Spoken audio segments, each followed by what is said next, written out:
आज की इस वीडियो में हम स्टार्ट करेंगे हिस्ट्री ऑफ पेरियोडिक टेबल की। हमको जो आज हम मॉडर्न पेरियोडिक टेबल हम पढ़ रहे हैं वो हमको किस तरीके से आज हमको प्रेजेंट में हमारे पास है। तो सबसे पहले हम जानेंगे फादर ऑफ केमिस्ट्री। जो फादर ऑफ केमिस्ट्री है वो है लेवोसियर।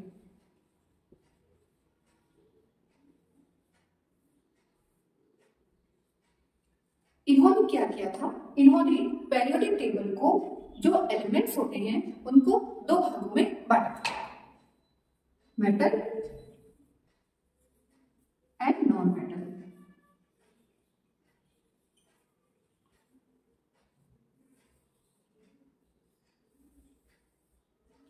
अब जो मेटल होते हैं वो इलेक्ट्रोपॉजिटिव होते हैं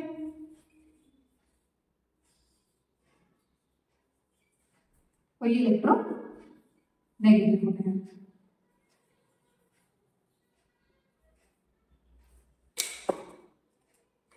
लेवोसियर ने ऐसे किया, जो जितने भी एलिमेंट्स थे उनको दो भागों में बांटा, पहला मेटल और दूसरा नॉन मेटल। अब दिक्कत यहाँ पर शुरू हुई जब कुछ एलिमेंट्स में मेटल की भी प्रॉपर्टीज मिलने लगी और नॉन मेटल्स की भी मिलने लगी, तो वो होते हैं मेटेलॉइड। तो इनका जो ये इन्होंने जो जिस तरीके से इसको डिवाइड किया था, ये वाला जो रूल था उनका होता वो यहाँ पर फेल हो जाता है। फिर नेक्स्ट आते हैं डोबेनाइयर। जो साइंटिस्ट डोबेनाइयर थे उन्होंने एलिमेंट्स के थ्री ग्रुप्स बनाने स्टार्ट किए।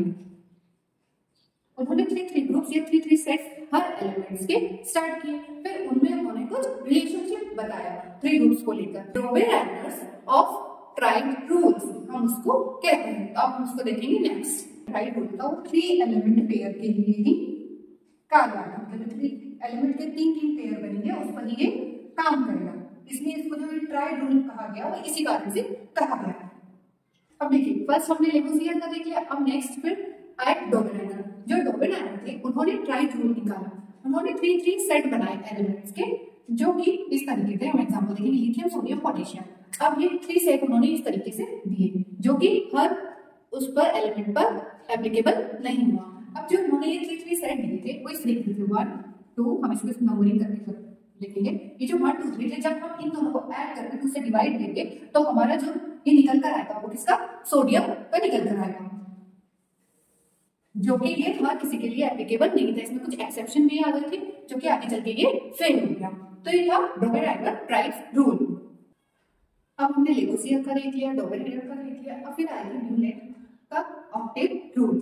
जो ऑक्टेव रूल था वो इस बेसिस पे था, जिस तरीके से नोड होती है ना, सा रे गा मा पा धा नी सा, तो ये वापस से 1 से हम स्टार्ट करते हैं, वापस से 8 नंबर इसी पे आता है, सा रे गा मा पा धा नी सा, वापस से। तो इस तरीके से इन्होंने बताया था जो इनकी जो प्रॉपर्टीज होती है जैसे लिथियम, सोडियम, पोटेशियम की वापस इनकी मिलती हुई होती है, लेकिन ये सिर्फ और सिर्फ कैल्शियम तक ही एप्लीकेबल था। तो इसके जो ड्रॉबैक थे, सबसे पहले ये था, it is applicable up to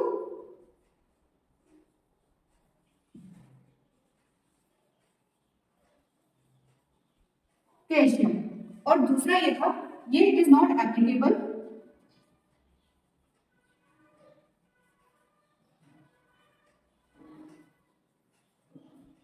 for inert gases. फिर जैसे जैसे नए एलिमेंट्स डिस्कवर होते गए उसी तरीके से इनका जो ये ऑक्टेव रूल था वो आगे चल के फेल हो गया।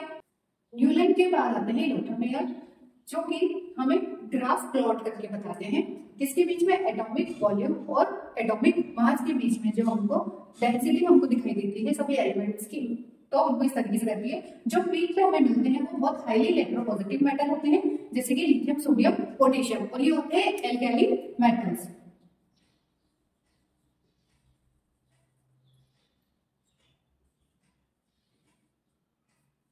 और जो कि लो इलेक्ट्रोपॉजिटिव मेटल होते हैं वो इस तरीके से हमको देखने को मिलेंगे, जो कि होंगे बेरिलियम, मैग्नीशियम, कैल्शियम। और जो मोस्ट इलेक्ट्रोनेगेटिव होंगे वो होंगे हैलोजन, जो कि नीचे हमको जिस तरीके से हमको ग्राफ हमको ऊपर उठा हुआ दिखाई देगा वहां पर हमको देखने को मिलते हैं, जैसे कि फ्लोरीन, क्लोरीन, ब्रोमीन, और ये एसिडिक पोस्चर पर, मतलब जैसे हमारे ग्राफ बढ़ता हुआ दिखाई देगा उस जगह पर हमको क्या क्लोरीन, क्लोरीन, ब्रोमीन, आयोडीन देखने को मिलेंगे। जैसे हम क्या कह रहे हैं, लोथरमेयर का जो रूल था उन्होंने लो दिया था एटॉमिक वॉल्यूम और एटॉमिक मास के बीच में ग्राफ उन्होंने प्लॉट किया था इस तरीके से।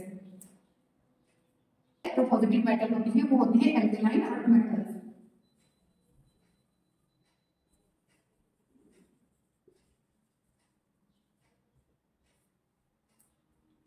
अब हम देखेंगे मेंडलीव पेरियोडिक टेबल। फिर आते हैं मेंडलीव जिन्होंने पेरियोडिक टेबल अपने एलिमेंट्स को अरेंज किया टेबल में, जिसे हम बोल रहे हैं पेरियोडिक टेबल। अब जब तक मेंडलीव थे जब तक कितने एलिमेंट्स डिस्कवर हो चुके थे, 63 एलिमेंट्स हमारे डिस्कवर हो चुके थे। और जब तक नोबल केसेस के 63 एलिमेंट्स डिस्कवर हो चुके थे, तो उन्होंने क्या किया था, वर्टिकल कॉलम और हॉरिजॉन्टल रोज में इनको क्या करा था, डिस्ट्रीब्यूट किया था।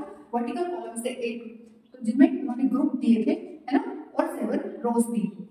तो ये जो इनका कॉलम और रोज में इनको डिस्ट्रीब्यूट किया था, इन्होंने किसके बेसिस पे किया था, एटॉमिक मास पे किया था। The physical and chemical properties of elements are periodic function of their atomic weight and atomic mass। पर इन्होंने कुछ एलिमेंट्स के लिए इन्होंने क्या किया था, भविष्यवाणी की थी कि जैसे एलिमेंट्स को लेकर भविष्यवाणी की थी कि भाई भविष्य में आगे चलकर हमको क्या होंगे, कुछ ऐसे एलिमेंट्स मिलेंगे जो कि हमको एक एल्यूमिना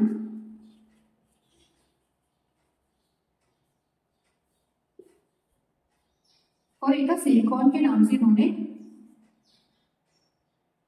क्या किया था, बताया था कि आगे चल के उन्होंने इन एल्यूमिनियम और सिलिकॉन से मिलते जुलते प्रॉपर्टीज के क्या होंगे, हमको एलिमेंट्स मिलेंगे।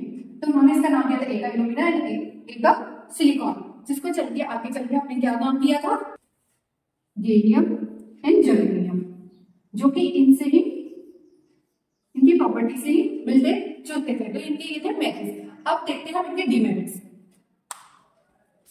या डिमेरिट्स थे वो ये थे कि जो पोजीशन थी हाइड्रोजन की वो फिक्स नहीं थी, और जो सेपरेट पोजीशन फॉर आइसोटॉप्स के लिए क्या किया था, कोई सेपरेट पोजीशन नहीं थी, और incorrect position of various elements according to their atomic mass, इनके ये डिमेरिट्स थे। और एलिमेंट पोजीशन फिक्स ना होने की वजह से हमको क्या हुआ, इनकी ये डिमेरिट्स में आ गया। अब इसके अंदर आइसोटॉप्स के बारे में बताया, आइसोटॉप्स क्या होते हैं, आइसोटॉप्स एक्चुअल में सेम नंबर ऑफ प्रोटॉन होते हैं, उनको हम कहते हैं आइसोटॉप्स। अब incorrect position of various elements according to their atomic mass, उनकी पोजीशन किसके चलते, एटॉमिक मास के चलते उनकी इनकरेक्ट पोजीशन हमको देखने को मिली। अब हम बात करेंगे एलिमेंट। अब हम एलिमेंट को लेकर थोड़ा सा कंफ्यूज रहते हैं कि एलिमेंट एक्चुअल में है क्या। जब हम बात करेंगे हाइड्रोजन ऑक्साइड की, तो ये क्या एलिमेंट है, नहीं, ये है अपने आप में कंपाउंड। जब हम सिर्फ H2 की बात करें, इलेक्ट्रोलाइज करने की कोशिश करेंगे या फिर हम किसी के साथ इसको रिएक्ट करवाएंगे, तो ये क्या होंगे, रिएक्ट हो तो जाएंगे, पर हम इसको यदि हम इसको इलेक्ट्रोलाइज करवाएंगे तो ये H पॉजिटिव O नेगेटिव में क्या हो जाएगा, इलेक्ट्रोलाइट हो जाएगा, मतलब टूट जाएगा। जबकि हाइड्रोजन कैसे ना कैसे करके क्या हो जाएगा, वापस से अपनी पोजीशन पे आ जाएंगे। जब यदि हम बात करें हाइड्रोजन की, क्लोरीन की, सोडियम की, जब केवल हम सोडियम की बात करें तो सिर्फ सोडियम ही मिले उस सब्सटेंस में, हमको क्या मिल रहा है, सिर्फ वो किससे फॉर्म है, सिर्फ सोडियम, जितने भी एटम उसके अंदर सोडियम के ही है, तो हम उसको क्या बोलेंगे, एलिमेंट बोलेंगे। तो जो हमारी पीरियोडिक टेबल है उसमें सारी फिजिकल प्रॉपर्टीज और केमिकल प्रॉपर्टीज के बेसिस पर उनको क्या करा, हमने क्या करा, उनको डिस्ट्रीब्यूट किया, जिसे हम क्या बोलते हैं, पीरियोडिक टेबल बोलते हैं। क्योंकि सभी को एक साथ में हम उनको क्या नहीं कर पाएंगे, डिफाइन नहीं कर पाएंगे कि कौन से मेटल का कौन से एलिमेंट का क्या प्रॉपर्टी है, याद कर पाना बहुत मुश्किल हो जाता है। इसलिए हमको सबसे पहले हमको क्या करना पड़ेगा, उसकी हिस्ट्री के बारे में जानना पड़ेगा कि किस तरीके से इसके पीछे लेवोसियर, प्राउस्ट और Mendeleev, octave rule, Dobereiner triad rule के चलते हमको जो मिली है आज की पीरियोडिक टेबल, हमको इस तरीके से मिली है।